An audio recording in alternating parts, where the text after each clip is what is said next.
ডিডিতে join করার কারণ হচ্ছে একটা হেলদি লাইফস্টাইল যাতে আমি মেনটেন করতে পারি।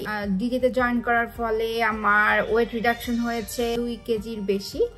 আমার স্টামিনা আগের থেকে ভালো, আর আমার ওয়েস্ট লাইন, হিপ কার্ভ আর হচ্ছে লোয়ার অ্যাবডোমিন রিডাকশন হয়েছে অলমোস্ট 1 ইঞ্চেস। দেন স্লিপ সাইকেল ভালো স্লিপ সাইকেল আছে আমার। হাই, আমি মৌমিতা দাস। আমি থাকি ম্যাসাচুসেটস ইউএসএতে। আমি বাংলাদেশি ডেন্টিস্ট। আমি এখনো এখানে পড়াশোনা করছি।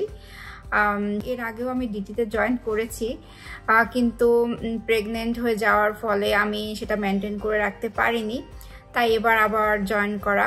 আমার 2 বছরের একটা বেবি আছে, ওকে আমি ব্রেস্ট ফিড করাই এবং ব্রেস্ট ফিড করাতে আমার কোনো অসুবিধা হচ্ছে না। আর আমি আশা করব বাকি যে দিনগুলো আছে ডিডি থেকে আরও বেশি উপকৃত হব, আমি হেলদি লাইফস্টাইলটা মেনটেন করতে পারবো।